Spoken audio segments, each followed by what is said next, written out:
पत्र में एक जीजी ने एक बात लिखी है, अब वो ढूंढना पड़ेगा पत्र को। उसमें उन्होंने लिखा, गुरुजी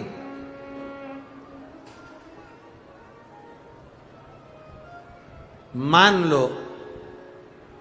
हम जल चढ़ाते चढ़ाते 2-3 महीने हो गए और शंकर भगवान हमारी नहीं सुन रहे, तो हम जल किस दिशा में बैठकर चढ़ाएं या किस दिशा में खड़े होकर चढ़ाएं? जलाधारी कहां होती है शंकर भगवान की? जम के बोलो जरा सबको, पहले भी कथाओं में बताया। शिव जी की जो ये शंकर भगवान का शिवलिंग है, ये जलाधारी जो पानी बहने का स्थान है, पूरब पश्चिम उत्तर दक्षिण, इसमें से जलाधारी किस ओर जाती है? उत्तर की ओर।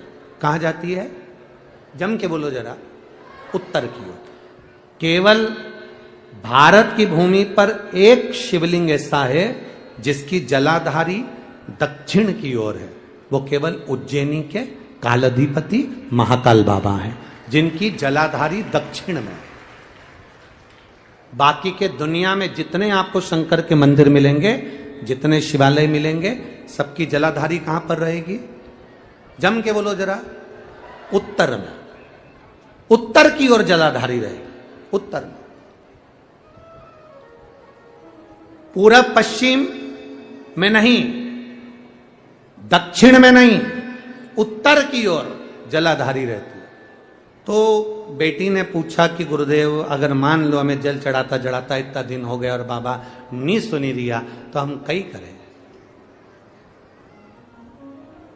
अब उसने तो, बेटी ने तो अपनी भाषा में, राजगढ़ की भाषा में लिख दिया कि हम काई करें। अब तुम बताओ। तो मेरा उस बेटी से निवेदन है, तुम काई मत करो, बस इतना करो कि उत्तर की ओर जो जलाधारी होती है ना, प्रत्येक मंदिर में, ऐसा कोई शिव मंदिर नहीं होगा जिसमें उत्तर की ओर जलाधारी नहीं हो। सब मंदिर में उत्तर की जलाधारी रहती, केवल एक कालाधिपति महाकाल राजा की दक्षिण में, बाकी के सब की उत्तर में। तो अगर बाबा नहीं सुन रहे हैं तो बेलपत्री एक अशोक सुंदरी वाली जगह पर चढ़ाकर, दूसरी बेलपत्री बाबा देवादिदेव महादेव को, ये डंडी का मुख अशोक सुंदरी के यहां चढ़ाओ तो उत्तर की ओर। ये जो आप बेलपत्र चढ़ाओगे शिवलिंग के ऊपर, इसकी डंडी का मुख भी उत्तर की ओर। और तुम जब बैठो तो दक्षिण में बैठना। कहां पर बैठना? यहां बैठोगे तो यहां से जो पानी बह रहा है, आप कहां बैठोगे? जैसे ये पानी यहां बह रहा है तो तुम्हें कहां बैठना है? इसके इधर। ना तुम्हें इधर बैठना है, ना तुम्हें उधर बैठना। कहां बैठोगे? दक्षिण में। दक्षिण में बैठोगे तो तुम्हारा मुख कहां हो गया? जम के बोलो, जम के उत्तर में। तो तुम जब यहां बैठोगे तो ये जो जलाधारी है जहां से पानी बहकर जा रहा है, यहां बैठोगे। और जब आप जल समर्पित करोगे, जल चढ़ाते चढ़ाते एक बार थोड़ा सा आगे बढ़कर जल की धार को अशोक सुंदरी तक लेकर जाना। ये लगभग तुम 2 या 3 महीना कर कर देखो, मेरा बाबा तुम्हारा हाथ जरूर पकड़ेगा, निश्चित है। वो बल उस स्थान से प्राप्त होगा, वो स्थान, क्योंकि प्रत्येक जो जलाधारी होती है वो उत्तर की ओर होती है, प्रत्येक जलाधारी।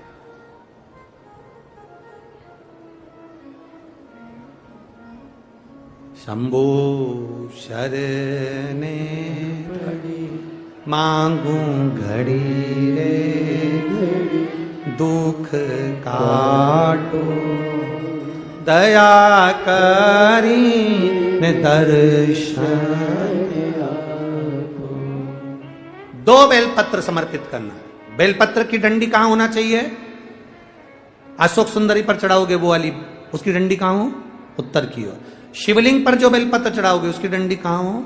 उत्तर की ओर। तुम कहां बैठोगे? दक्षिण में। तुम्हारा मुख कहां हो? उत्तर, अर्थात जहां से पानी बहकर जा रहा है। हम इधर बैठे तो जैसे ये जल उधर बहकर जा रहा है तो हम इधर बैठकर बाबा को जल समर्पित करें और जल चढ़ाते चढ़ाते अपने कलश को थोड़ा सा आगे बढ़ाएं, जिससे अशोक सुंदरी तक वो धार जाए और वापिस शिवलिंग पर चढ़ाकर हमारे पास वो कलश वापिस आए। ये धार का महत्व समझिए।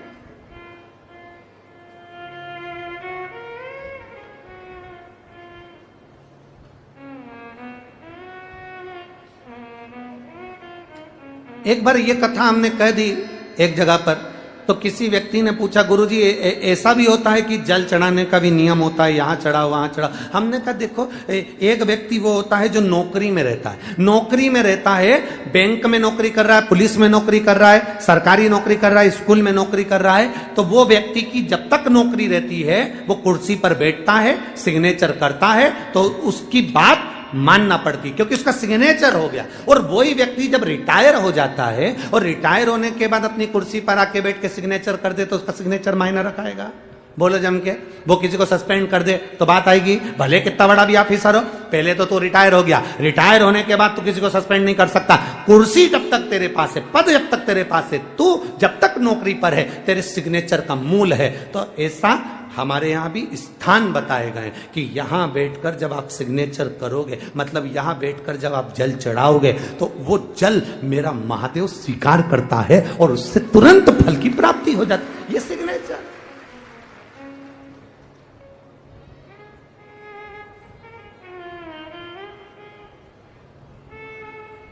आप उस स्थान की मूलता को जानें।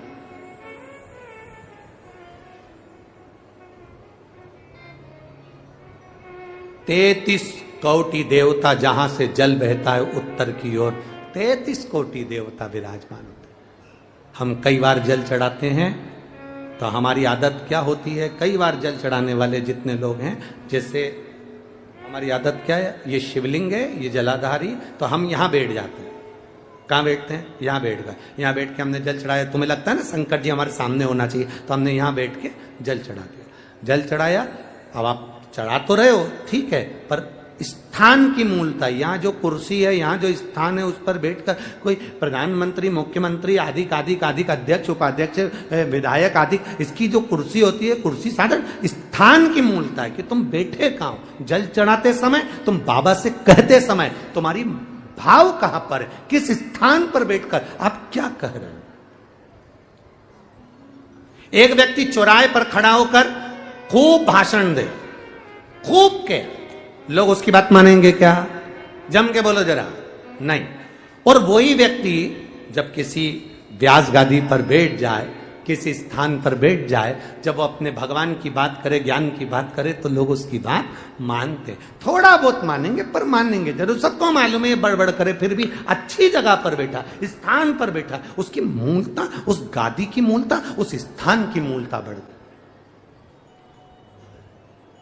बाजार में चाय 5 रुपए की, यहीं से जाओ बाहर, 5 रुपए की चाय, आगे पहुंचे होटल पे 10 रुपए की, और अच्छी होटल पे 20 रुपए की, और अच्छी होटल पे 30 रुपए की, 5 स्टार होटल में 150 रुपए की। चाय वही है, दूध वही है, शक्कर वही है, पत्ती वही है, कप वही है, गिलास वही है, बस चाय की कीमत बढ़ गई। यहां थी 5 की, वहां पहुंचे 10 की, और 5 स्टार में 150 की। उसी तरह शिव के आसपास में बैठने की जगह, कहां बैठकर हम कौन सी आराधना करें, कैसे हम महादेव से अपने दिल की बात कह दें, ये जगह की मूलता कह देती है कि तुम्हारी कीमत कहां बढ़ सकती है। किस स्थान से बैठकर हम शिव को जल चढ़ा लें कि शंकर हमारा हो जाए, शिव के भाव हमारे अनंत में हो जाए।